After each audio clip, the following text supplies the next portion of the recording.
Good afternoon, ladies and gentlemen. Thank you for those kind words, Mr. An. And I get to start us out here. A little something about the Vietnam Business Forum. Vietnam Business Forum is made up of 17 businesses, of Chamber of Commerce's and business associations. Since 2009, we have had a Power and Energy Working Group. And the Power and Energy Working Group works very closely with MOIT, MPI, and the government in coming up with what is the private sector willing and able to do to help Vietnam meet its energy needs. And in this, we have produced what I'd say 2 white papers, what we call Made in Vietnam Energy Plans, where we look at what we're planning and what we see as the way forward. Because Vietnam will need, as our speakers have said, in the next 10 years, just alone in new power generation, we're talking about $90 billion just for Vietnam, in new power generation. And a majority of that will have to come from the private sector. So, but let me get on to the subject here.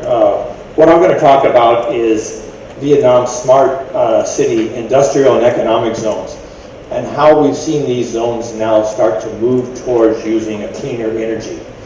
And why are they moving towards cleaner energy?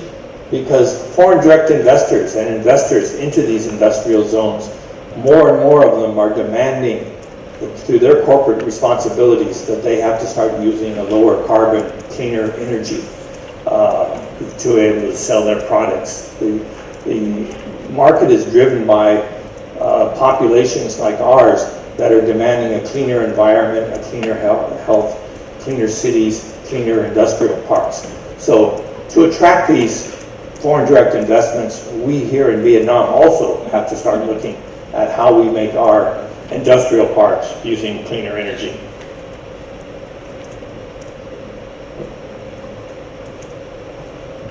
Okay. The development of smart, greener industrial and economic zones is adapted from the smart city concept. Investing in smart, cleaner technology improves the operational efficiency. Many people feel that if you invest in cleaner technology, it's actually going to cost you more. One example I like to always use is in Vietnam, where Nike developed a ASEAN research center.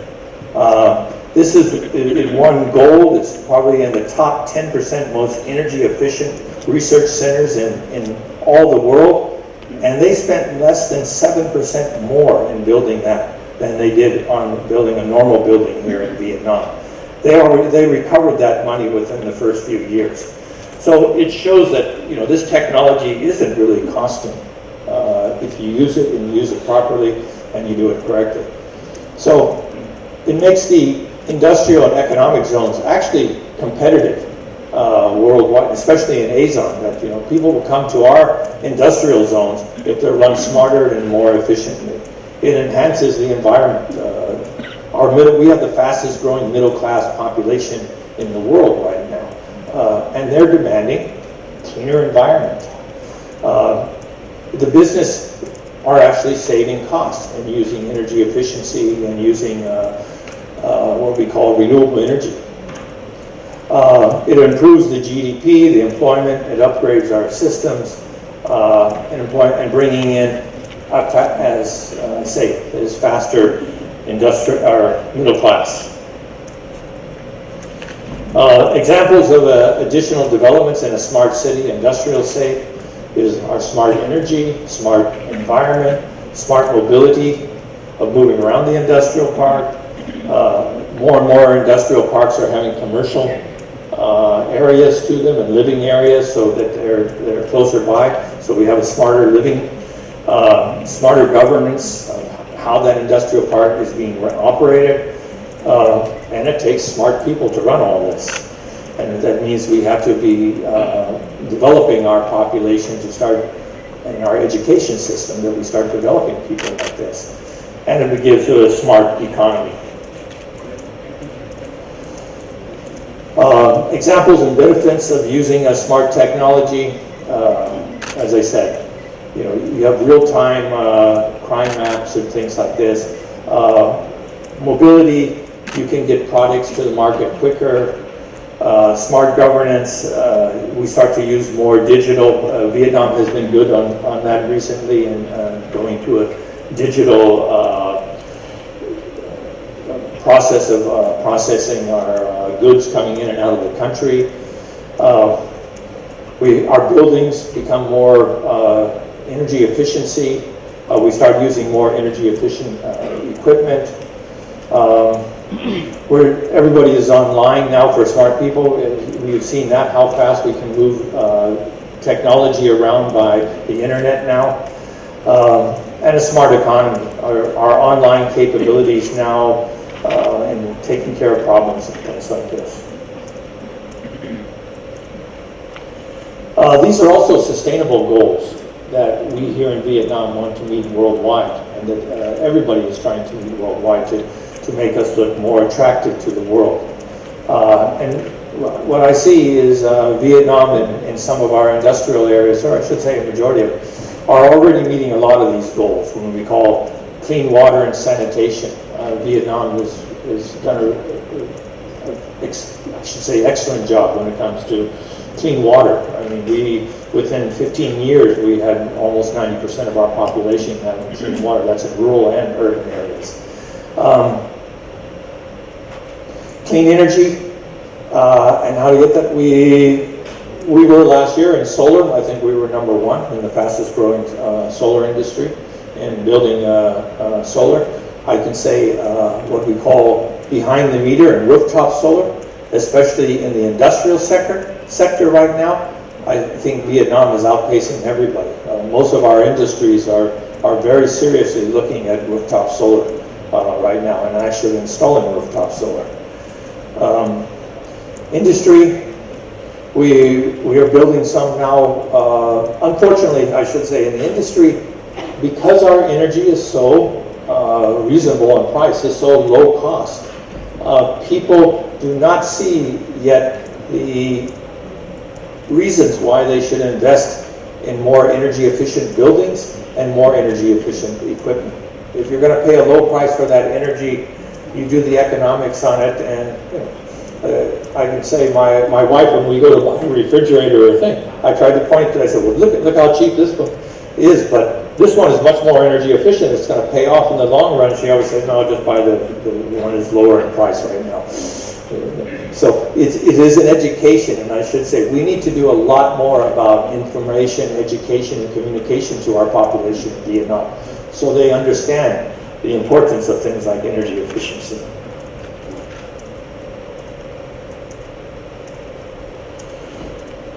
I'd like to also now talk about some of what Vietnam is doing when we start to talk about smart, sustainable development in our industrial areas. Here's one example where we're using plastics inside the industrial zones to make, in cooperation with chemical companies and stuff like that in the deep sea right over here in Haiphong, they're actually making the roads using plastic and redoing. So these types of technology are, and this is actually, as my understanding, is actually costing less than using the bitumen and oil right now for the roads. We have to be careful about replacing our green zones, especially when we talk about industrial and economic zones. We have to be smart about protecting these industrial parks. When we cut down our natural barriers like mangrove swamps, these are what have been protecting our industrial zones from flooding, from storms, from resurgence and things like this.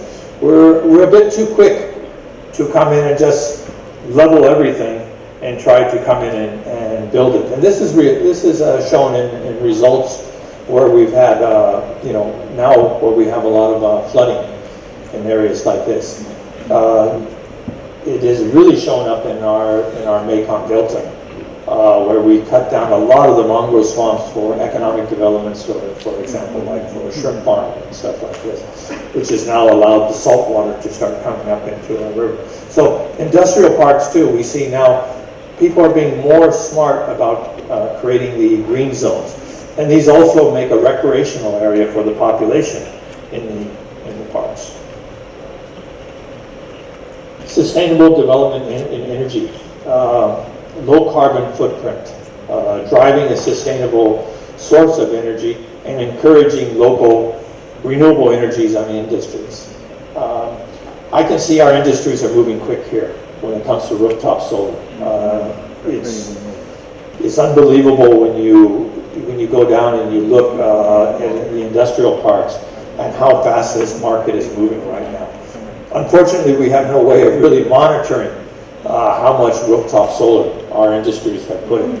Now, this is out of necessity too, because we are in an energy crisis in Vietnam, and these industries and a lot of the industrial parks right now, especially down in the south, are actually being asked right now to curtail their production now in the Monday through Friday, and curtailing a lot of this production to Saturdays and Sundays, or in the evenings when a lot of us go off the grid. So a lot of companies now are putting on smart, what I call rooftop solar, that's able to switch as long as they have sunlight.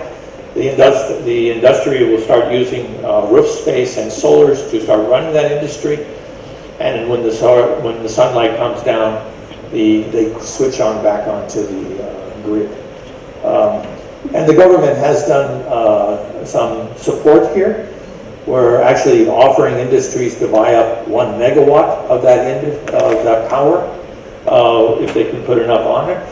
We in the private sector think that should be boosted up to about 3 megawatts now to encourage even more and faster growth in this. But it is an area. We've seen some industrial parks now putting up actually wind turbines, and industrial parks now putting forward plans to actually supply their own energy, develop their own energy plants, what we call behind the grid. Some of them already have agreements with EVN, where they take care of and they put in their own smart grid for the whole industrial parks of underground, being able to switch, from different types of sources of energy that they have inside the industrial parks, and buying the bulk of the energy from EVN. This is what we're starting to see now, is some industrial parks taking it one step further and looking at building their own energy supply. And this is coming in when we start to look at the gas and the LNG market. But as I said, renewable energy is something that is we see that is taken into the industrial parks, and I've spoken a lot about this already. But you do need a smart grid system to really take advantage of this. Wind is the perfect time to switch over and start using the renewable energy, and then how do you bring into the grid?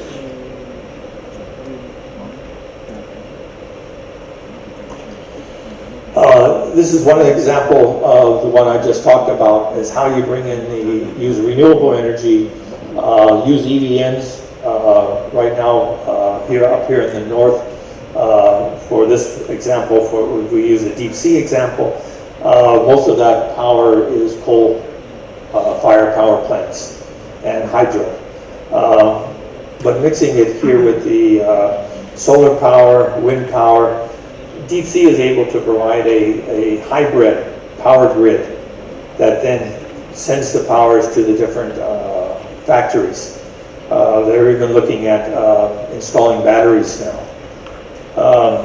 What you have here is that it's an industrial zone, which I think many industrial zones are going to start following this, is that if you come into my industrial zone and you build a roof that's strong enough for me to put solar on, I will reduce your energy I will reduce your energy costs that I charge you, but I will at the same time reduce your investment costs because you're building a building where I can start to use rooftop solar on yours and put that into my mixture inside my smart grid.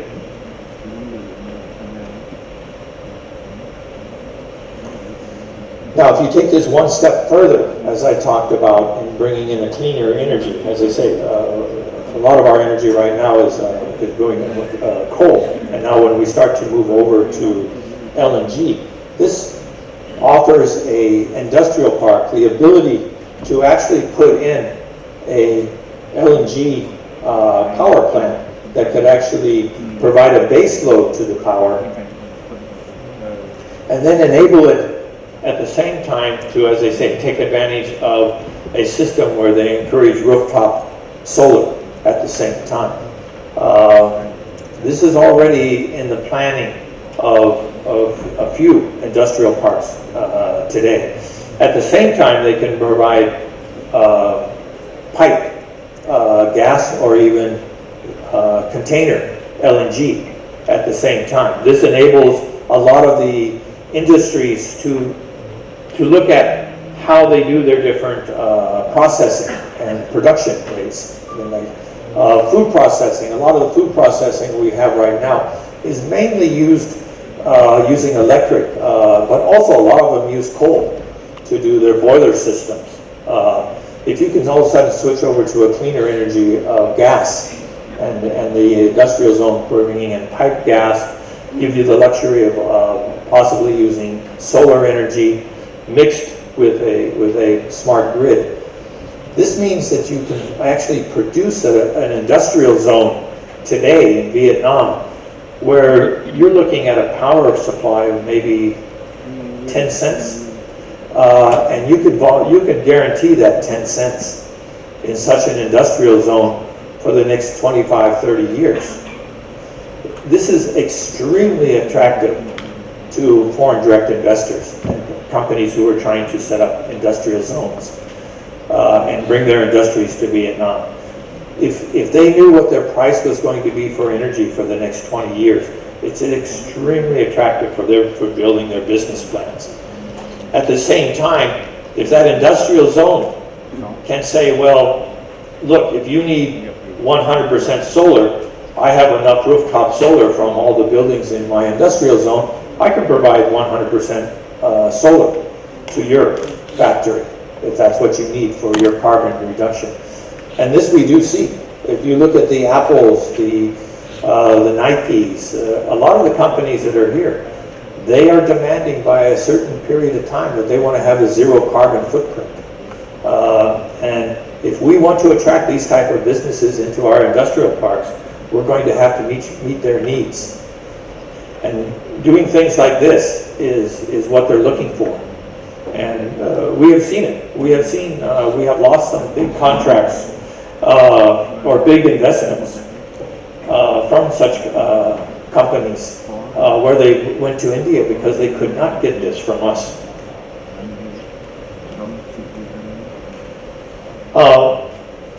The legal situation, as I said, we feel that we need more than 1 megawatt. Let's get it up to 2-3 megawatts. Rooftop solar, I think there's no reason, as long as they're not putting it into the grid, any power, or we're behind the grid in industrial parks. I think legislation should be that as long as EVN is aware and knows that this is what is going to be done in that industrial park, and it not having any effect on the grid or their capacity, then we should look at how we make the legislation that these companies in these parks be allowed to invest in this. I mean, it's something we need to discuss and be open about. But if we do things like this, we can actually reduce a lot of our energy costs.